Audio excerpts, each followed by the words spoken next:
Okay, we're celebrating 50 years. I want you guys to look into the future. What do you see 5 years down the road? I mean, we just talked about the explosive growth of, hey, fans realize that there's great athletes playing women's college basketball and now playing professional basketball in the WNBA. What happens 10 years down the road? What happens 20 years down the road? Not just basketball, but here at CU as well. What do you see, Ceal? I think you already see in the WNBA the expansion of the numbers of teams, which means the expansion of the number of slots.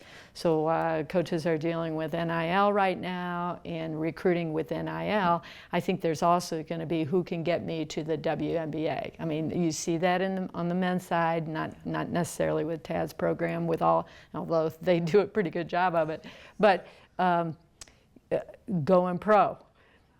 Now, when I was coaching, I didn't have to manage that. When I'm sitting with a high school prospect, it was more about what sort of degree can they get at the University of Colorado Boulder, which we were so fortunate to be able to sell a great institution. And but I think the next 20 years, there's going to be more WNBA teams. Look at the success, and then can you get me to the WNBA? Yeah. Mm-hmm. What do you think? Yeah, I think the young women that we're recruiting right now are so, I don't know if enlightened is the right word, but they're so open to the fact that they can accomplish anything they want to.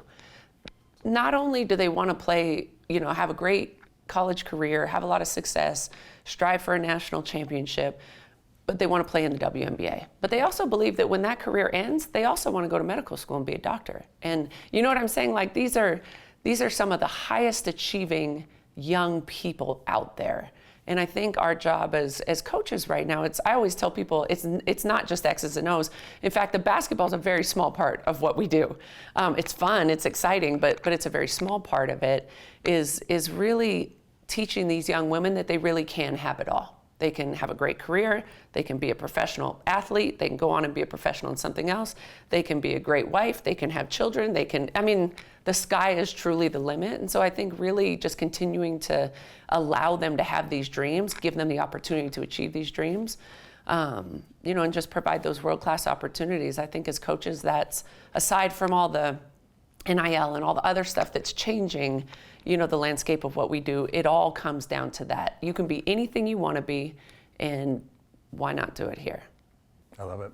You started to get some of the media hype a little bit. Like people got excited, like all of a sudden, look at what, and you had to keep correcting them, look at what the Lady Buffs are doing. Right. I don't hear people say that anymore, thank goodness. But look at what the Colorado women are doing. And then that picture always gets pulled up by all the TV stations and the newspapers. Once JR's teams were making their run, I was like, look at what they're doing here. That picture always comes up. Right. I mentioned the '89 team that took the lid off of it and allowed us to recruit many of the players that came in the '90s. But I think in the early '90s we had a team that just kind of spontaneously, the first time we went to a Sweet 16. Okay. They didn't ask me, but next thing you know, they went over to thank the fans, and they ran back to the scorers table and jumped up. I think Shelly Sheets led the way on that one. Jumped up on the scorers table, and about 4 or 5 of them jumped up, and there's that picture. But they began doing that all through the 90s, and I think the fans expected it, and it was kind of like, let's win this game so all the players can jump on the scorers table and we can wave to them all. But that was kind of that was the exclamation point on the ball game. But those were memorable times through the 90s. You had some characters on those teams too.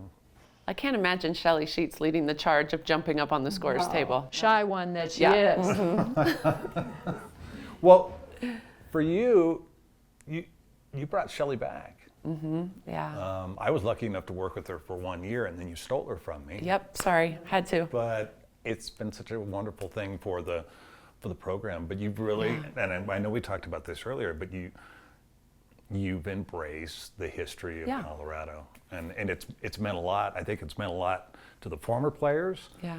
And when I talk to the current players now, I think it means a lot to them to know the history and understand they're carrying a legacy on here. Absolutely, yeah. And when you come to a place that has such a storied tradition of success, you have a lot that you can talk about. You know, you can talk about the championship teams. You can talk about the Elite Eights. You can talk about, you know, the continuum of success that they had. It wasn't just a shot in the dark. Oh, we went to the Elite Eight that one time.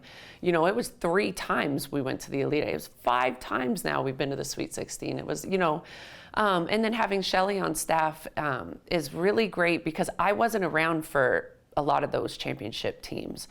But we have someone on our staff that can say, this is how it went. This is, I see bits of that team in this year's team. It feels that, you know, can really, truly connect, rather than just talking about it. We can really, truly connect, you know, those championship teams in the past with our championship team we're working towards building right now.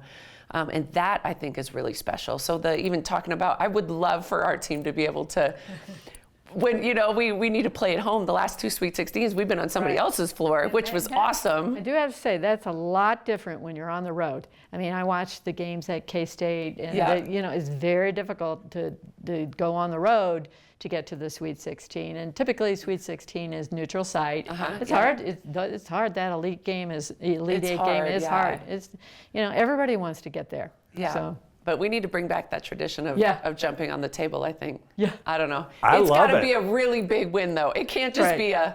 oh, yeah, we beat so-and-so. It needs to be a big one. Well, back then, everything was hard copy, you know. I mean, now everybody has a laptop. So everything was hard, you know, the stats were all on hard. So papers were flying all over the place. I'm and, sure. you know, the statisticians were like, wait, you know, but Yeah.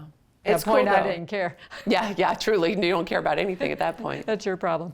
But this is, you know, to be able to celebrate our 50th year, you know, of women's basketball here, I think it's going to allow us the opportunity to revisit some of those incredible games, some of those incredible teams, you know, not just for the people that are still around Boulder, but, you know, all around the world, really.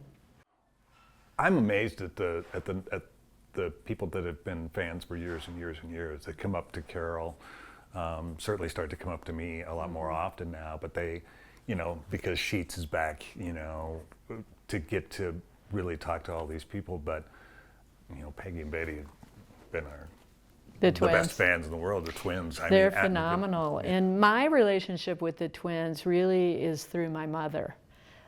Because my parents would come out and my mother went to Mass every day. So the twins would take it upon themselves to meet them at Sacred Heart in downtown Boulder and see them there and then talk a little bit about the game. Typically it was NCAA, but they always asked about my mother, who recently passed. They asked about my mother, and my mother always asked about Peggy and Betty because they spend time in church together. Yeah. So they get a preview of the game. Oh yeah, The inside I scoop. love that. Yeah, Show and up church at and Mass. that's get what the they were really preview. doing. Totally.